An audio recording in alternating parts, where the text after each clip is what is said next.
continuamos com os nossos comandos textuais do sistema operacional Linux e agora vamos falar do comando do ou do. Qual é a função deste comando? Nomezinho até estranho, né? É exibir o tamanho dos arquivos e ou dos diretórios.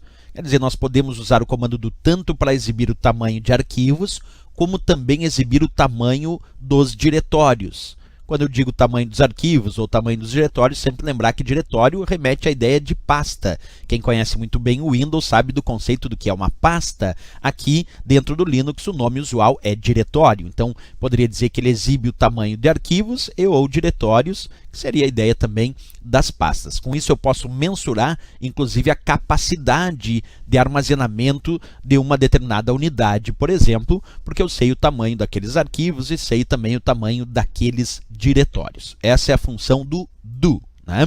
Temos também um comando chamado file, como muita gente diz, o file. O file é o comando que vai identificar o tipo de arquivo indicado pelo usuário.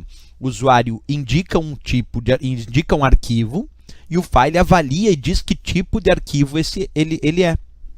Então, através do comando file, tu vai indicar um determinado arquivo.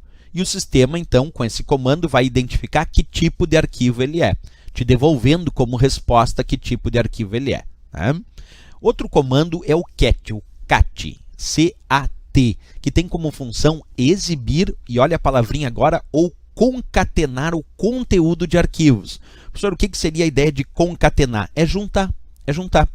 Tu imagina que o comando cat pode juntar o conteúdo de determinados arquivos e exibir isso de uma única forma, tudo junto, tudo concatenado.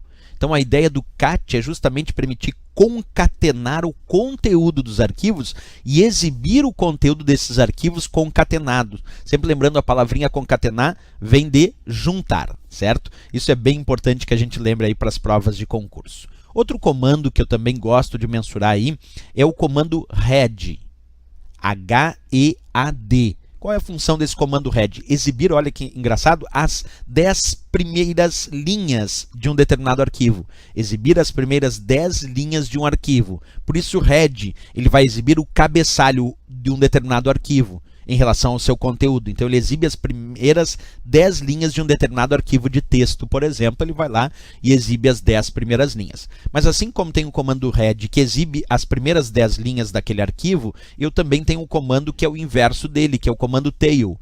T-A-I-L. Esse exibe as últimas 10 linhas de um arquivo. É como se eu fosse exibir agora aquele rodapé do arquivo. Então, o comando tail é aquele que exibe as últimas 10 linhas de um determinado arquivo. O comando head é aquele que exibe as 10 primeiras linhas, né? Tail, as 10 últimas, head, as 10 primeiras linhas de um determinado arquivo de texto.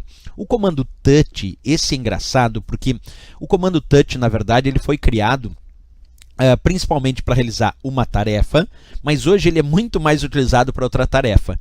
A maioria dos usuários Linux gostam muito de usar o comando touch para criar um novo arquivo vazio. Eu quero criar um novo arquivo sem nada dentro desse arquivo, quer dizer, eu quero criar um novo arquivo vazio. Então, muito se utiliza o comando touch. Embora por essência teórica ele foi desenvolvido, foi criado para atualizar a data e a hora de modificação e de acesso de um arquivo para a data e a hora atual.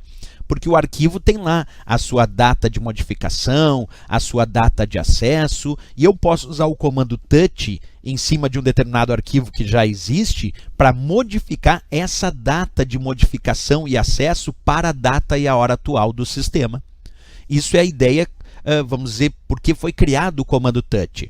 Agora, o que acontece é que se tu aplicar o comando touch, deixa eu te mostrar a ideia aqui comigo, observa aqui. Se tu aplicar o comando touch, e aí tu determinar um arquivo que ainda não existe, o que ele faz? Ele vai criar um novo arquivo vazio com a data de modificação e de acesso como sendo a data e a hora atual. Então o comando touch hoje em dia dentro do Linux é muito utilizado para criar um novo arquivo vazio com a data de modificação e de acesso como sendo, é claro, a data atual do sistema. Certo, pessoal? Então tá, se gostou do nosso vídeo aí sobre os comandos do sistema operacional Linux, não esquece de deixar um gostei, isso é bem importante, e também se inscreve no nosso canal. Até o próximo vídeo, até a próxima aula.